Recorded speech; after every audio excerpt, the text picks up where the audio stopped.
Muy bien, bienvenidos a la lección, a la clase número 6. Si recién estás enganchándote con este estudio, no te preocupes.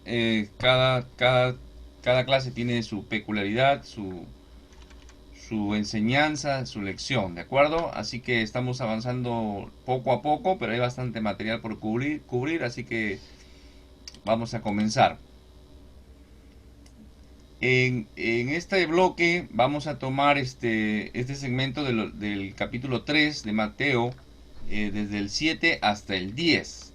Desde el 7 hasta el 12 en realidad, ¿ya? Desde el 7 hasta el 12 vamos a abarcar la advertencia y la profecía de Juan el Bautista, ¿de acuerdo?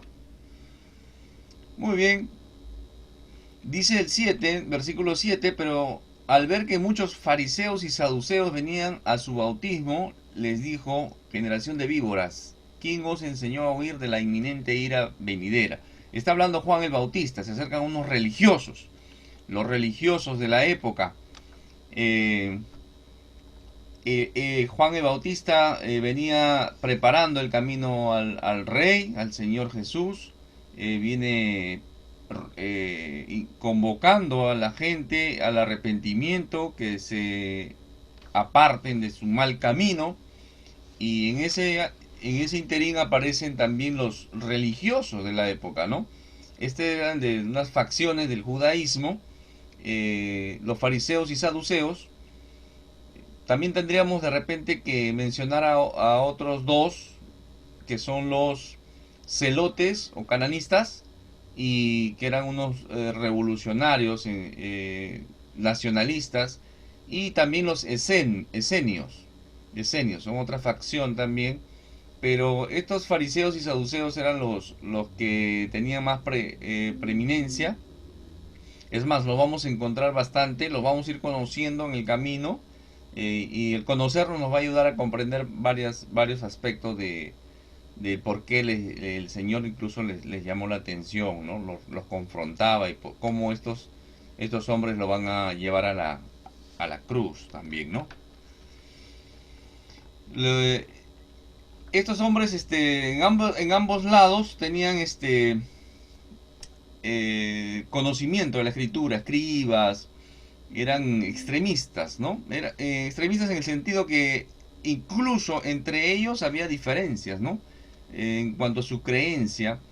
Dice Juan 7:49, pero esta gente que no conoce la ley es maldita. O sea, su conocimiento de la escritura y su legalismo, que el mucho conocimiento tenían, los llevaba a sentirse superiores al resto que no conocía la escritura, ¿no? Entonces, decían, esta gente es como la chusma, ¿no? O sea, ellos son pecadores, nosotros somos los súper, religiosos, ¿no?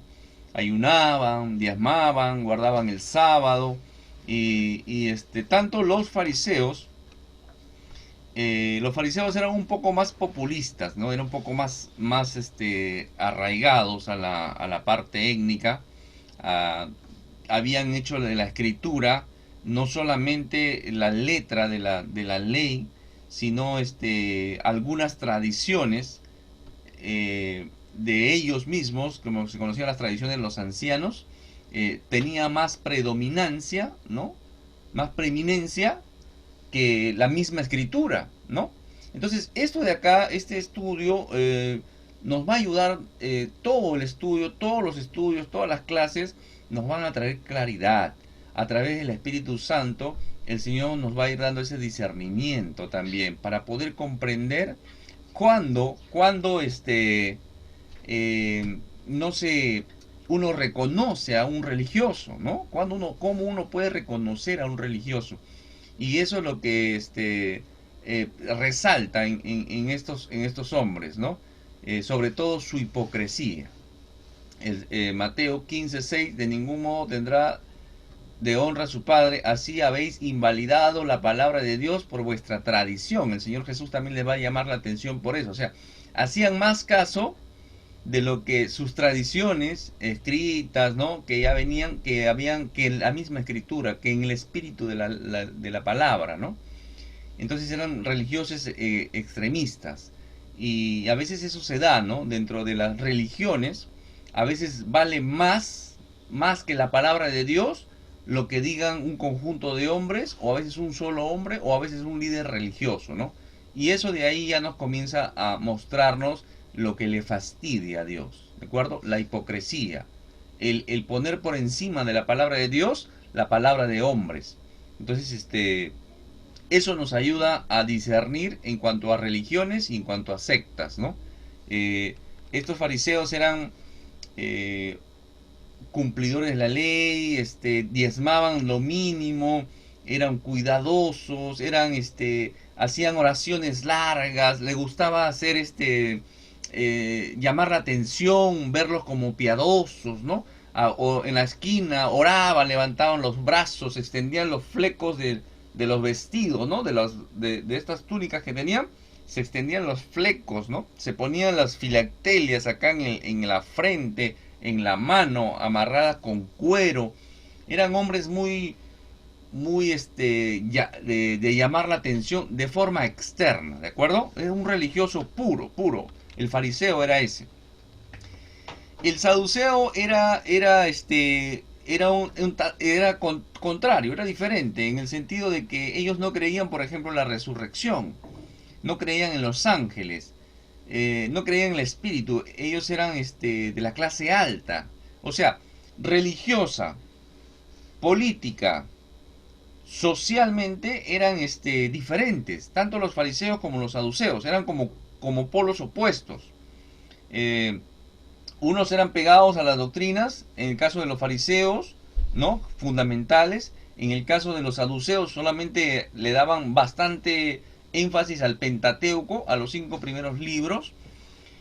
Los fariseos eran un poco más populistas, más pegados al pueblo. Los saduceos eran de la clase alta, ¿no? Los aristócratas. Los fariseos tenían fastidio contra el imperio gobernante, en ese entonces los romanos. Los saduceos eran más bien pegados a la política. Los sumos sacerdotes van a salir, la mayoría, si es que no todos, de esta facción de los fariseos, los sumos sacerdotes. Otro dato en cuanto a ellos, no les importaba la vida eterna, les importaba tener su ganancia, sus cosas, sus premios o su riqueza en esta tierra, ¿no? Es más, ellos la mayoría van a ser los dueños del negocio que había en el templo, ¿no? En la venta de los corderos, de los animales para los sacrificios, del cambio de moneda, ¿no? Cuando venían en la Pascua, por ejemplo, venían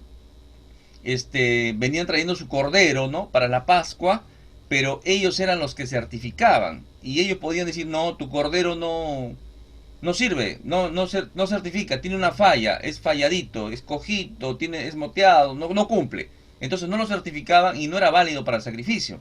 Entonces habían hecho un recorrido de kilómetros por gusto. Entonces los que preferían era comprar los corderos que vendían en los atrios del templo.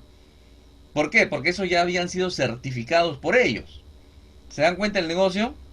Es más, muchos de las monedas, del dinero que circulaba en otros lugares, tenía el emblema, la impronta, ¿no? El escudo o la cara, el rostro del gobernante, del emperador. Y eso hacía que esa moneda sea impura. Entonces no podía comprar con esa moneda en el templo. Entonces, ¿qué hacían ellos? Tenían que cambiar esa moneda por una moneda del templo. ¿De acuerdo? Entonces, ahí en ese cambio es como cambiar a dólares, por ejemplo, de una moneda a dólares, ¿no? Entonces, en ese cambio también había ganancia. Y ese negocio lo manejaban ellos. Por eso que cuando el Señor limpia el templo, ellos se van a molestar, porque estaban chocando con su bolsillo, pues estaban chocando con el negocio, ¿no? Entonces, esos eran los fariseos, esos eran los saduceos. ¿De acuerdo? Entonces, entender esos datos nos ayuda a comprender bastante la escritura. Por eso es importante que te conectes, que lleves este estudio para que tengas más claridad. Vas a tener mayor claridad y vas a entender muchas cosas cuando leas la escritura. ¿De acuerdo? Entonces, estos hombres eran hombres muy poderosos. Estos hombres tenían el poder político, religioso, social. Por eso que le tenían miedo. Porque alguien que iba en contra de ellos era prácticamente ser un paria, ¿no? Es ser quitado, le perdía todas las bondades, no podían ir al templo, eran marginados totalmente. Por eso que cuando el ciego, uno de los ciegos que el Señor sana, eh, sus padres, lo van a llamar después de sus padres, ¿no? Ese es interesante, ese sí, van a llamar a sus padres no se quieren hacer cargo. Dicen, no, pregúntenle a él, él es mayor de edad, porque ellos tenían miedo, ¿de acuerdo? O sea, estos hombres infundían miedo, eran hombres muy poderosos, eran religiosos, entonces eran vistos pues como la máxima autoridad religiosa. Entonces, estos hombres en sí, los fariseos con los saduceos eran diferentes. Pero sin embargo, para atacar al Señor o a sus seguidores, en este caso a Juan el Bautista, se juntaban, se aliaban. Qué interesante, cómo los malvados, ¿no? Se juntan para hacer lo malo, ¿no? Para atacar al bien, con injusticia, con impiedad, como dice la palabra. Entonces, esa hipocresía era detectada y conocida, pues, sobre todo por Juan el Bautista. ¿Qué más nos dice ahí? Venían a su bautismo. Estos hombres se enteran de Juan el Bautista, tratan de ganarse la confianza, no, si hay algo en la cual les puedo ganar algún tipo de popularidad, lo voy a hacer, voy a aprovechar. Y ellos también van al bautismo de Juan el Bautista, ¿de acuerdo? En relación al bautismo, es una palabra del griego, también está en el Antiguo Testamento, una palabra en el hebreo, que habla de sumergirse. Por eso que he puesto ahí la pregunta, ¿sumergirse o aspersión? ¿Cómo era el bautismo? ¿Por aspersión me echaban un poquito de agüita nada más? ¿O me zambullía? ¿Me sumergía? Entonces, entendemos que bautismo significa eso, ¿no? Entrar dentro del agua y salir, sumergirse. El punto de aspersión o simplemente correr agüita por la cabeza, eso ya aparece en el siglo II, ¿no? En el siglo II de nuestra era, por un tema de ayudar a las personas que tenían algún tipo de enfermedad y no podían concurrir a bautizarse. Ahora, acá hay algo interesante, los judíos no se bautizaban. Los judíos no se bautizaban. Ellos, por ser del linaje de Abraham, ellos ya se consideraban salvos. Ya se consideraban el pueblo de Dios, solamente por la circuncisión, ¿no? Y cumplir sus rituales. Entonces ellos no se bautizaban. Normalmente lo que hacían los judíos, cuando un gentil, alguien que no era judío, quería entrar a la religión judía, a ese gentil lo bautizaban. Eso se va a conocer como el bautismo de los prosélitos. El bautismo de los prosélitos. Ellos hacían prosélitos. Ya, por eso que el Señor, cuando escuchen la palabrita o lean la palabrita prosélito en la escritura, es alguien que se había adherido a la religión judía. Ese era un prosélito, ¿de acuerdo? Entonces, y estos prosélitos eran bautizados, ¿ya? Algunos teólogos van a hacer hincapié ahí que este bautismo de los prosélitos no está documentado. No está documentado. Bajo algunos argumentos históricos, ¿no? No figura en el Antiguo Testamento, no está en los escritos de los judíos, no está en los apócrifos. Entonces, en base a ese argumento, dicen que no existía ese bautismo de los prosélitos. Pero la cuestión es que ellos no se bautizaban, pero Juan el Bautista estaba bautizando. Y ellos se acercan para ser bautizados. Y entonces Juan el Bautista ve a estos hombres poderosos de su época, religiosa, política, socialmente, entonces y no los recibe como normalmente acostumbraba y les gustaba que les llamaran, ¿no? Rabí, maestro, ¿no? Ellos se sentaban en las primeras filas, ¿no? Siempre que iban a un lugar, los lugares preferenciales, ¿no? Eso le gustaba a ellos, ¿no? El orgullo, la pompa. Entonces, Juan el Bautista no los recibe así, ¿no? Los recibe con esta expresión, ¿no? Generación de víboras, le dice, ¿no? Generación de víboras. El Señor Jesús también los va a llamar de la misma manera, ¿no? En Mateo 12:34, Dios permita que lleguemos a estudiarlo, les va a decir ahí, generación de víboras, ¿cómo podéis hablar cosas buenas siendo malos? Porque la abundancia del corazón habla la boca. En el mismo Mateo 23:33 le va a decir serpientes, engendro de víboras. ¿Cómo pensáis escapar del juicio del infierno? ¿No? Más claro ahí el Señor en relación a estos juicios. El Señor fue muy duro con los religiosos. Muy duro fue con los religiosos. Estamos hablando de los religiosos de la época. Y eso no ha cambiado en la actualidad, ¿no? Eso no ha cambiado. Estos religiosos son detectables, ¿no? Son detectables por sus vestimentas, por su manera de expresarse. Yo recuerdo a un religioso que siempre salía en la televisión en entrevistas y era un hombre arrogante, ¿no? Yo lo conocí en persona. Un hombre muy arrogante. Conocen mucho de la escritura. Hay teólogos católicos que conocen mucho de la escritura, pero sin embargo no creen lo que saben. Ese es el problema. Ese es el problema. Entonces, no solamente dentro de la religión tradicional, sino también dentro de otras religiones, incluso dentro de la religión cristiana evangélica, ¿no? Ahí vamos los de la teología de la prosperidad, ¿no? Que tienen hasta guardaespaldas, tienes que realmente muchos a veces hacen peregrinación a sus iglesias, ¿no? Había un predicador muy famoso en Corea, ¿no? Desde todos los países iban a esa mega iglesia. Bueno, ahora ese hombre está encarcelado, ¿no? Está preso, está bajo muchas demandas, pero está preso ahorita. Pero era un hombre que era una eminencia, ¿no? Entonces, estos son los religiosos a los cuales el Señor rechaza, ¿no? Incluso a veces un líder, un guía religioso o un guía cristiano, a veces se puede volver inalcanzable también, y ese es un problema, ¿no? Y comienza a usar el orgullo. El orgullo en las manos de Satanás es una herramienta, pero terrible para el hombre. Entonces hay que tener bastante cuidado con eso, ¿no? Esos hombres que, ¿no? En cada prédica se ponen un terno diferente, en cada prédica cambian de reloj, ¿no? A mí también me gustan los relojes, ¿no? Pero hay que ser congruente con donde estamos, ¿no?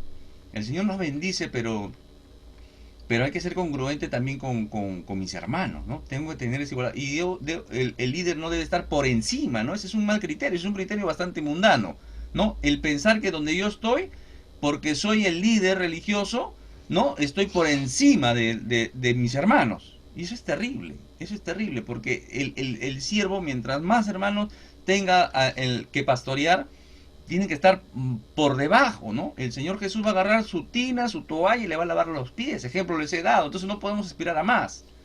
No podemos aspirar a más. O sea, ser siervo del Señor Jesucristo. Ese es nuestro máximo anhelo, nuestro máximo título. ¿De acuerdo?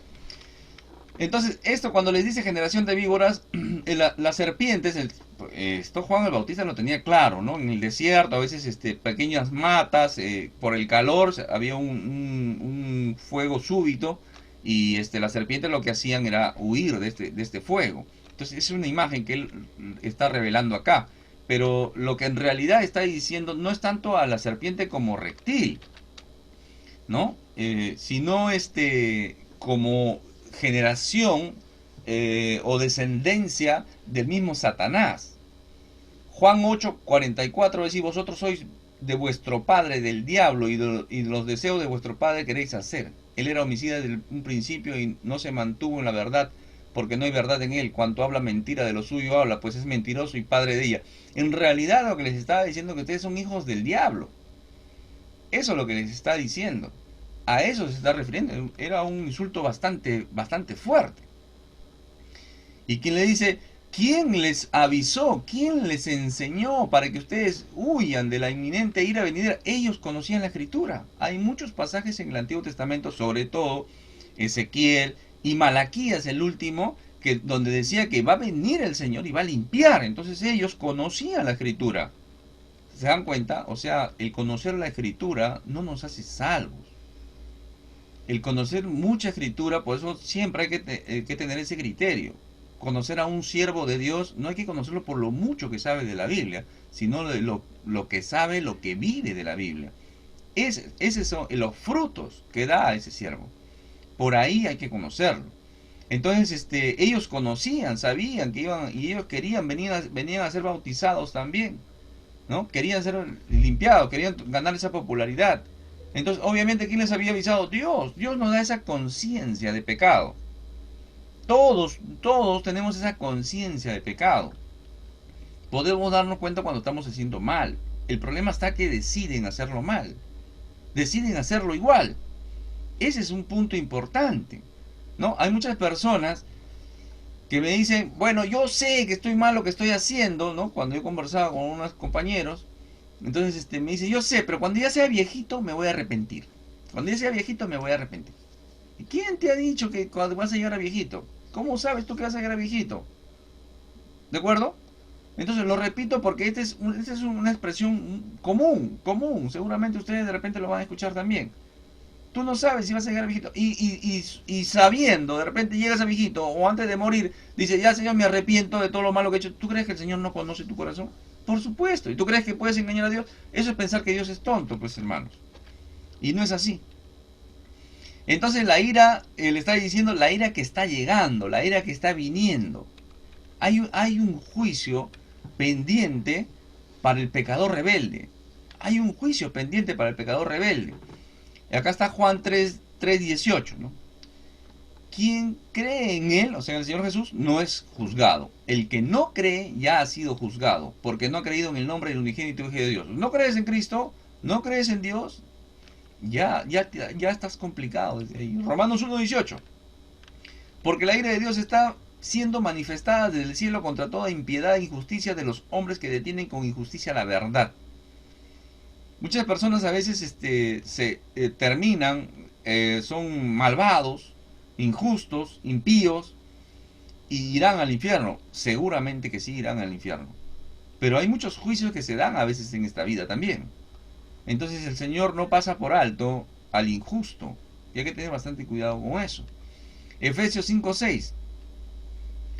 No se dejen engañar con ideas tontas, pues por cosas así Dios castiga terriblemente a quienes no lo obedecen. Ahí está el Señor, o sea, siempre la religiosidad nos vende la imagen. No, ¿cómo crees que Dios? Dios es amor, Dios es un Dios bueno. ¿Y es verdad? Sí, es verdad, por supuesto. Pero también es un Dios justo. Un Dios cuando hay maldad, cuando hay injusticia, cuando hay impiedad, se enciende su ira. Eso es lo que no nos enseñan.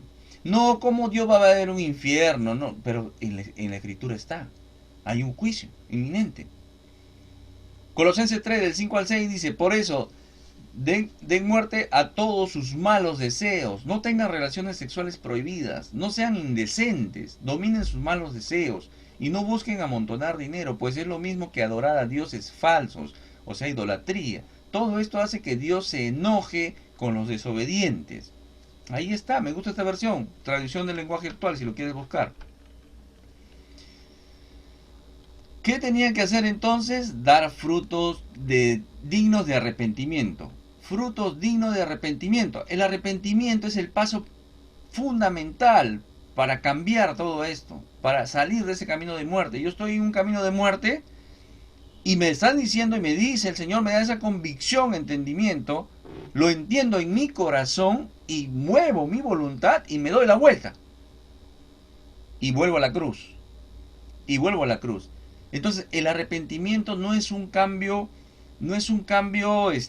religioso, no es un cambio en el cual tú dices, voy a hacer algo, voy a hacer una penitencia, y este es un error, porque hay unas versiones, porque las hay, y este es un estudio bíblico, y tengo que decirlo, hay versiones que traducen mal esto, y desvían totalmente al que las lee, porque dice, dar frutos dignos de penitencia. Así lo han traducido. Y eso corrompe o distorsiona lo que realmente significa la palabra. Porque la palabra es voltear, girar, dar la media vuelta, regresar, volver. Pero esa es la etimología de la palabra. Pero en realidad el contexto, el concepto de la palabra es no solamente dar la media vuelta, sino cambiar de camino, ¿de acuerdo? Hay que entender esto del arrepentimiento. No me voy a cansar de repetirlo porque es importante, esta es la parte importante. Entonces tiene que haber una convicción, entender. Todos entendemos, hasta Judas se dio cuenta de que estaba haciendo mal. Hasta Judas, el traidor más infame que puede haber en la historia de la humanidad. Hasta él se dio cuenta y reconoció, pero no le valió. ¿Por qué? Porque no movió su corazón, la emoción correcta. el arrepentirse. No remordimiento. Una cosa es remordimiento. Por eso le dice, quieren huir ustedes de la ira? Quieren huir. No, acá no es un remordimiento. No es un pesar. Como lo dice Pablo en los Corintios también, segundo a los Corintios 7. ¿No? A veces nos da esa tristeza, la tristeza del mundo, el pesar del mundo, ese es para muerte. Pero la tristeza para arrepentimiento, ese es para vida eterna. Esa es la correcta emoción, no remordimiento, sino arrepentimiento. Y eso me mueve a mí a la voluntad. ¿Y eso degenera en qué? Eso genera en arrepentimiento y fe. ¿Eso me conlleva qué? Arrepentimiento y fe. Ese es el primer paso que tengo que dar. Y obviamente estos frutos, acá es obras, evidencias. Se tiene que mostrar. Por eso que hay mucha gente que sabe mucha Biblia, pero no se nota en su vida. Por los frutos los conoceréis, dice el Señor. A veces mi hermano, a veces hay hermanitas que me dicen, hermano, yo tengo un hermano un familiar que sabe mucho de Biblia, y la verdad que no sé decir, pero ¿cómo es él? No, él la verdad que hace esto, hace lo otro, no hace esto, ok. Entonces, de nada le sirve. Ese es un hombre que sabe mucha Biblia. La Biblia se ha quedado acá, pero no ha bajado su corazón y no ha movido sus emociones. Entonces, un cambio, un arrepentimiento genuino, un nacimiento nuevo, siempre va a dar evidencias. Evidencias. Obediencia, amor, querer servir, querer conocer al Señor. Eso es natural. Ese es un nacimiento nuevo. Cuando alguien nace de nuevo, el impulso natural es querer conocer a Dios. Es querer saber su palabra. Es querer estudiar. Es querer servir. Es querer obedecer. Es querer amar. Es enamorarse. O sea, todo eso es el nuevo nacimiento. Eso es lo que produce. ¿De acuerdo? Es una nueva creación. Es una nueva criatura. Según a los Corintios 5:17 va a decir, lo he puesto en la nueva traducción viviente. Esto significa que todo el que pertenece a Cristo se ha convertido en una nueva persona. La vida antigua ha pasado, una nueva vida ha comenzado. ¡Qué bonito! Ese es un creyente verdadero. Ha comenzado a vivir la vida abundante, valga la redundancia. Dice, no hablar, pues para mí vivir significa vivir para Cristo y morir es aún mejor. No es que yo hablo, yo soy cristiano por si acaso, ya me he hecho todos los estudios, me he leído la Biblia 2, 3 veces de tapa a tapa, me he estado en el seminario, he estudiado. No, no te sirve de nada eso. No te sirve. Lo que tienes que hacer es vivir a Cristo. Reflejar a Cristo en tu vida. ¿No? Y poder decir como Pablo, segundo Gálatas 2:20, ¿no? Con Cristo estoy juntamente crucificado, ya no vivo yo, mas Cristo vive en mí. Y lo que vivo en la carne todavía lo vivo por la fe en el Hijo de Dios, que me amó y se entregó a sí mismo por mí. Eso dice. Y en el 5:24 dice, pero los que son de Cristo han crucificado la carne con sus pasiones y sus deseos. ¿Y qué tengo que manifestar en mi vida? El fruto del Espíritu Santo. El fruto del Espíritu Santo. Eso está en Gálatas 5:22-23. Dice, más el fruto, no los frutos, acá sí la palabra no es plural, acá la palabra es singular, acá es más el fruto del Espíritu es amor, gozo, paz, paciencia, benignidad, bondad, fe, mansedumbre, templanza. Ese es el fruto del Espíritu Santo. Entonces un creyente tiene este paquete completo. Y este paquete completo le lleva a dar manifestaciones, muestras, evidencias de su conversión. ¿De acuerdo? Ahí está Santiago 2:17. Como pueden ver, la fe por sí sola no es suficiente, a menos que produzcan buenas acciones. Está muerta y es inútil. ¿Se dan cuenta? Por eso que es bastante... El religioso es bastante peligroso. Si tú estás viendo este video y eres consciente de que eres religioso o has estado viviendo una religión, es importante que tú te des cuenta. Porque yo puedo encontrar a un drogadicto que se le presenta el evangelio, la buena noticia, un drogadicto que está limpiando carros para recibir algunas monedas y seguir drogándose. No se baña hace una semana o dos de repente. Pero conoce a Cristo. Y Cristo le da una nueva vida, le da vida abundante. Lo hace nacer de nuevo. Y este drogadito que estaba ahí, sucio, cochino, ahora lo veo limpio, lo veo ordenado, lo veo viviendo la vida de la iglesia. Entonces yo puedo ver un cambio, una nueva vida. ¿De acuerdo? Pero ¿qué pasa con el religioso? El religioso viene a Cristo viviendo una vida así mediocre, ¿no? Conoce a Cristo y continúa su vida. Y puede ser que no se note la diferencia. Ese es el peligro y lo peligroso del religioso. O de vivir una religión. Porque muchos a veces piensan que cambian de religión. Ah, no, acá está bonito. Acá sí entiendo la vida. Claro, puedes entender, pero no lo has atesorado en tu corazón. No has nacido de nuevo. Tienes que arrepentirte, tienes que venir en fe al Señor Jesucristo. Ah, sí, me siento bien acá, pero todavía hago esto y está haciendo rituales religiosos. Hay que tener bastante cuidado con eso. Hay que dar frutos dignos de arrepentimiento. Ese es el llamado. Avanzamos al 3.9. Y no digáis entre vosotros, a Abraham tenemos por padre, porque os digo que Dios puede levantar hijos a Abraham de estas piedras. Ellos, por ser judíos, tenían ese orgullo étnico, ¿no? Decían, bueno, yo soy hijo de Abraham, ya no necesito nada. Pero ellos no habían comprendido, porque la filiación a Abraham no es biológicamente, no es étnicamente, sino por fe, porque Abraham fue justificado por fe.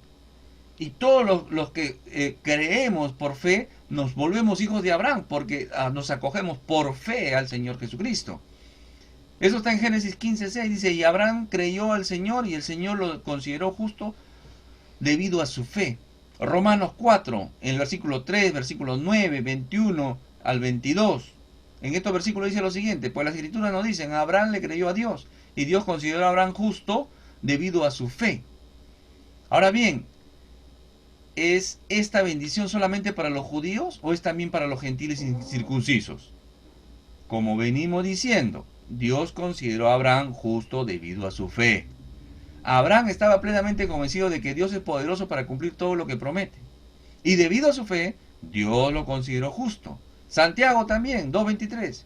Y así se cumplió lo que dicen las escrituras. Abraham le creyó a Dios y Dios lo consideró justo debido a su fe. Incluso lo llamaron amigo de Dios. Entonces, eso es lo que le estaba diciendo Juan Bautista. Oye, ustedes están terriblemente mal. Porque Dios puede levantar hijos a Abraham de estas piedras, le dice. Y ahí Juan el Bautista está haciendo un juego de palabras también, ¿no? Está haciendo un juego de palabras porque la palabra hijos en el arameo es parecido a la palabra piedras. ¿Ya? Entonces él está haciendo un juego de palabras, que Dios puede levantar hijos, ¿no? De estos hijos, ¿no? De estas piedras. ¿Se dan cuenta? Eso es lo que está diciendo.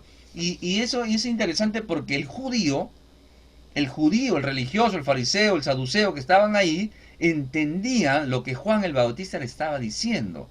¿Por qué? Porque el profeta Ezequiel 36:26 ya ellos sabían que decía lo siguiente: les daré un corazón nuevo y pondré un espíritu nuevo dentro de ustedes. Les quitaré ese corazón, ese terco corazón de piedra, y les daré un corazón tierno y receptivo, un corazón de carne, un corazón que sienta, no el de piedra. Entonces ellos estaban comprendiendo muy bien lo que les estaban diciendo. Entonces igual el que llega a Cristo, llega con, hermano, yo me he vuelto muy sensible, me dicen algo, leo la escritura y me dan ganas de llorar, y a veces lloro, me cuentan, ¿no? A veces los hermanos, las hermanas. Entonces, y eso es bueno. Y eso es bueno, y yo puedo dar testimonio también de eso. Porque yo antes era orgulloso, ¿no? Seguramente en algún momento alguien me diría, no, los hombres no lloran, ¿no? A veces chiquito, a veces, ¿no? Los hombres no lloran, deja de llorar. No lo sé, pero se había quedado acá. No lo sé, yo no lloraba. Yo era duro. Pero desde que conocí al Señor, tengo un nuevo corazón. Soy sensible. Las noticias me afectan terriblemente. Todo esto me afecta. La impotencia de no poder hacer nada me afecta. Y muchas veces mis ojos han derramado lágrimas. Entonces, eso es algo novedoso en mí. Eso es algo novedoso en mí. Y esa es mi nueva vida en Cristo. Esa es mi nueva vida en Cristo. Entonces, es un buen signo. Mateo 3 del 10 al 12 dice, y está escrito el hacha a la raíz de y ya está puesta el hacha a la raíz de los árboles, de modo que todo árbol que no da buen fruto es cortado y echado al fuego. Yo ciertamente os bautizo con agua para arrepentimiento, pero el que viene después de mí es más poderoso que yo, cuyas sandalias no soy digno de llevar. Él os bautizará con Espíritu Santo y fuego. Tiene su aventador en la mano y limpiará bien su era. Recogerá su trigo en el granero y quemará la paja con fuego inextinguible. Acá él resaltaba unas palabras en rojo, otras en azul, ¿ya? Pero este es el corazón de la advertencia de Juan el Bautista, ¿ya? Acá muchos han dicho que ciertamente os bautizará con el Espíritu Santo y fuego. Algunos han dicho que son lo mismo, otros han dicho que es Pentecostés, otros teólogos o corrientes teológicas dicen que es el fuego, la purificación que va a haber, y todo eso puede ser, pero una de las reglas de la hermenéutica es que una de las principales reglas de la hermenéutica es que cuando uno quiere interpretar la Biblia, tiene que hacerlo con la misma Biblia. Esa es una regla fundamental, porque como la Biblia tiene unidad, si yo encuentro un pasaje oscuro, entonces lo tengo que entender con otros pasajes claros, y eso me va a llevar. Y no hay una doctrina que contradiga a otra. Entonces la palabra de Dios tiene unidad, ¿de acuerdo?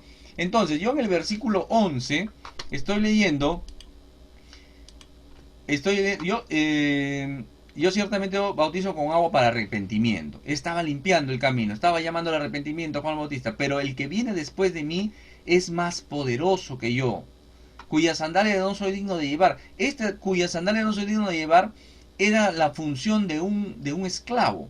Un esclavo sacaba las sandalias de las visitas, de las personas superiores, en el sentido de social, eran esclavos, ¿de acuerdo?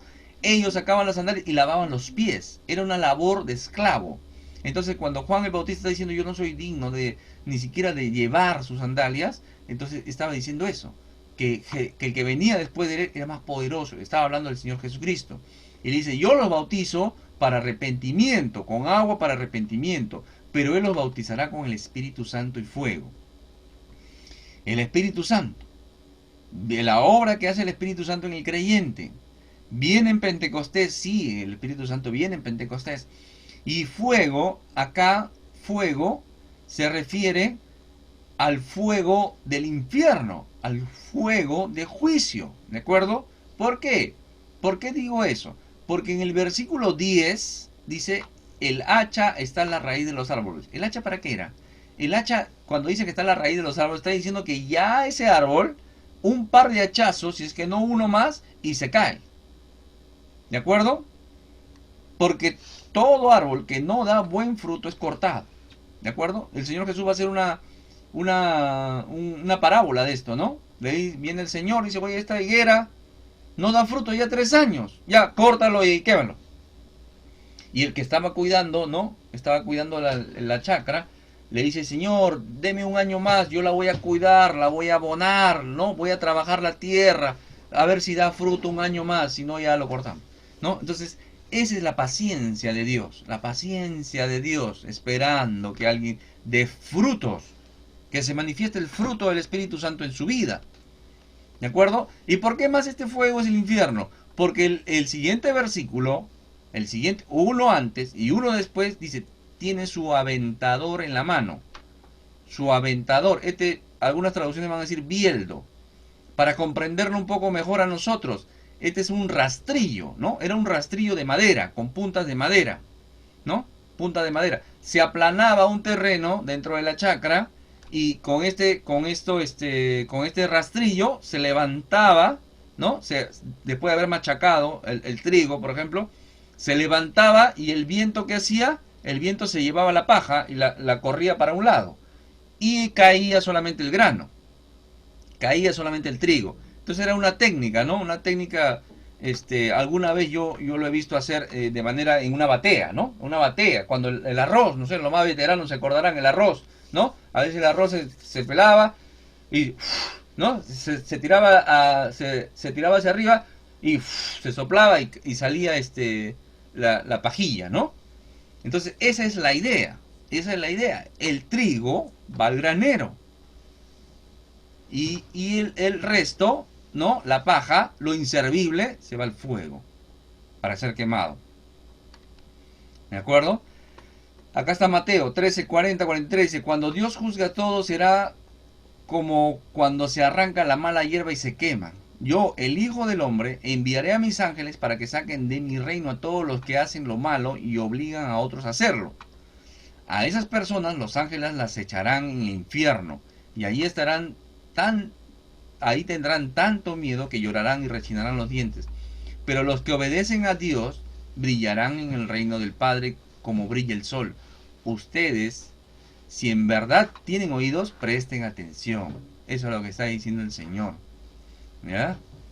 Entonces es importante comprender que esta es una advertencia. Es una advertencia y necesitamos escucharla. Es una advertencia vigente ahora. ¿De acuerdo? Es vigente. Juan el Bautista era la voz profética de su tiempo. Ahora también se levantan hombres. Tú que estás viendo este video, ¿no? Tú que estás haciendo este estudio, también es un llamado, ¿no? Como Isaías lo haría en 55:6.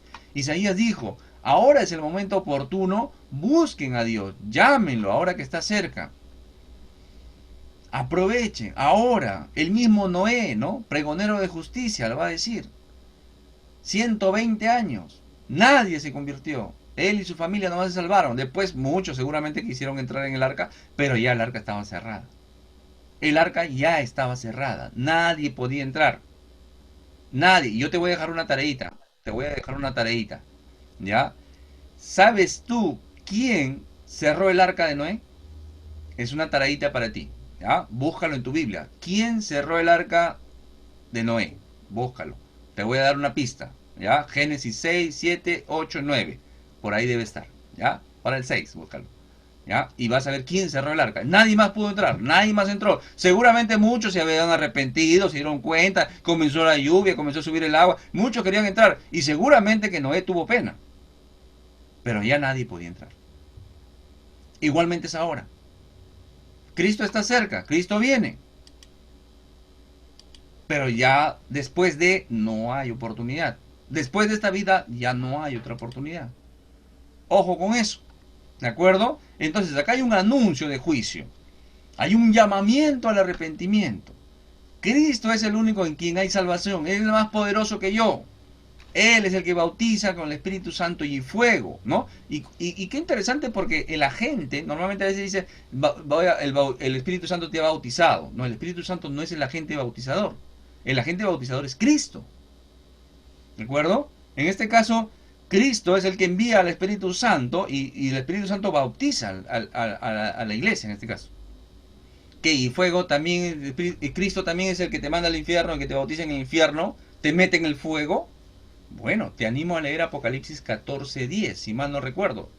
Apocalipsis 14:10, no está acá, apúntalo y léelo. Es algo terrible, léelo, está ahí. ¿Y qué más? Nos habla de una regeneración del Espíritu Santo, nos habla de una obra del Espíritu Santo. Muy bien, hasta ahí hemos completado nuestra lección, hemos avanzado rápido, lo más rápido que hemos podido. Hay mucho más material, en el camino iremos aprendiendo y conociendo más a los fariseos, a los saduceos, un poco más del bautismo. La próxima clase, Dios mediante, bautismo del Señor Jesús. Algunas tareitas, hay que adorar al Señor, hay que buscar, hay que dejar la hipocresía. Si tienes que hacer una tarea en esta semana, es busca dejar la hipocresía. Si estás viviendo una religión, ten en cuenta, reconócela y bien a Cristo. No hay ningún ritual que te salve, no hay ningún sacramento que te salve, no hay nada que tú hagas que te pueda salvar, solamente Jesucristo. ¿De acuerdo? Si estás viviendo una religión, es hora que dejes la religión. Puede ser que estés viviendo una hipocresía. Y no solamente a los religiosos, también hay creyentes, hay cristianos que tienen doble vida, ¿no? Son súper espiritual cuando están en la iglesia, ¿no? Cuando están en la congregación, cuando están con hermanos y cuando no están, se comportan como alguien peor del mundo, ¿no? Hacen cosas que no se esperarían ni de un inconverso, ¿de acuerdo? Así que ve, analízate si estás viviendo una hipocresía religiosa.